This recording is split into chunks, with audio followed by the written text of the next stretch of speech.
This is not a question of take it or leave it, of ultimata. It is not a question of who is going to blink first. What we have in the Eurozone over the last 5 years is a crisis which is unfolding with detrimental effects for the integrity of Europe. And the result of that is that the only people who have really been benefiting are the anti-Europeans, the misanthropes, the racists, the fascists here in Greece, the ultra-nationalists everywhere else. And we just want to put an end to that and have a rational discussion with our partners. So, just to deliberate with our partners. So are you prepared for a credit line to dry up now, or are you absolutely saber-rattling? This is a blink-first situation, isn't it? No, it's not. What we are saying to our partners is something really simple that I believe a British audience can really understand deeply in their bones. We are a government that has just won a mandate from the Greek people. What we're asking our partners for is a few short weeks during which we can put together very sensible, rational proposals that aim at one target.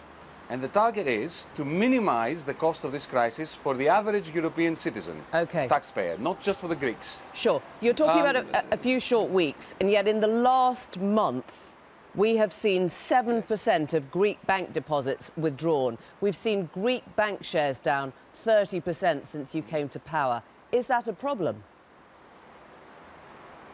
Of course it is a problem, but I wouldn't consider this to be the problem. This is just a symptom. It is a symptom of a disease that has been going on for 5 years. But people are taking their money out of their bank accounts. They're actually withdrawing money from their accounts.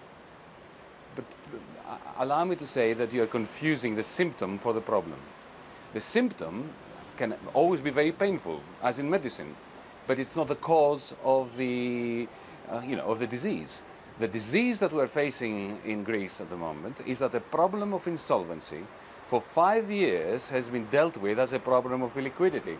And any bankruptcy lawyer in Wall Street or the City of London will tell you that this is not a safe way of dealing with the difficulties that we're facing. And yet you have said that you won't deal with the Troika. Is that right? You will not deal with the institutions that are your creditors? By the way, let me say something. I was listening in, so to the extent that I could, on this windswept balcony on which I find myself.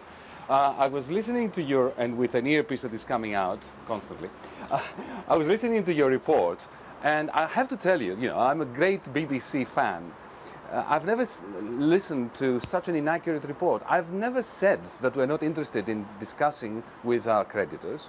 I've indeed, exactly the opposite. I said that we are very keen to enter into fruitful negotiations and discussions and deliberations with the European Central Bank, the IMF, the European Commission, every single member state of the Eurozone in which we belong and rightfully find ourselves in.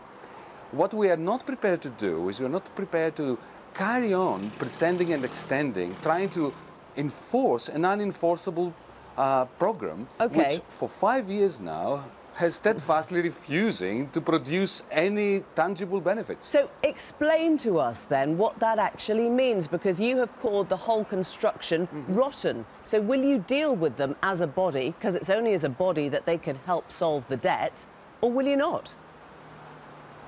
Of course we will. And it was... Today I had a very fruitful meeting with Mr. Dijsselbloem, the head of the Eurogroup. And unfortunately, perhaps maybe I should have made my remarks in English so that you wouldn't be lost in translation. My point was that we are very eager to hold discussions and to find a commonly agreed solution to this problem, a new program, a new agreement, a new deal for Greece with our creditors. What we refuse to do, you see, the Troika that you mentioned has two different levels. One is the Troika of institutions, which of course we're very keen to discuss with. But then, of course, there are representatives here in Greece whose purpose is, they are very good people, but their purpose is to enforce and to oversee the implementation of a program which, in our view, has completely and utterly failed. Okay, so let's deal with that then. Let's deal with that then. Yes. You want to reverse structural reform. You want to raise the minimum wage. No. No, because that was what your manifesto said. Hang on a second. No, just a second. Let's take it one thing at a time. Not only do we not want to reverse structural reforms, we want to deepen them, make them more extensive. We've had enough as Greeks of being in a country which needs so desperately reforms and is not getting them. Greece has not been reforming over the last 5 years. It's been deforming as a result of sort of an implementation of a program that is not dealing with all the malignancies of the Greek economy. What about the privatisation of the ports? Are you going to go ahead with that, or are you going to reverse that? Well, allow me to say one thing. Firstly, I'm personally, and as a finance minister, I can assure you that the particular investment in the port of Piraeus, which has been unfolding over the last few years, has my full support. And I would like to be part of an attempt to attract to this country foreign direct investment that has a similar effect on raising productivity and competitiveness. But the privatizations that have been mostly being pursued over the last few years have been a kind of fire sale in the middle of a deflationary process where essentially assets that are potentially very valuable to this nation are being sold off during the deflationary crisis for peanuts, and even those peanuts are being thrown into a black hole of unsustainable debt.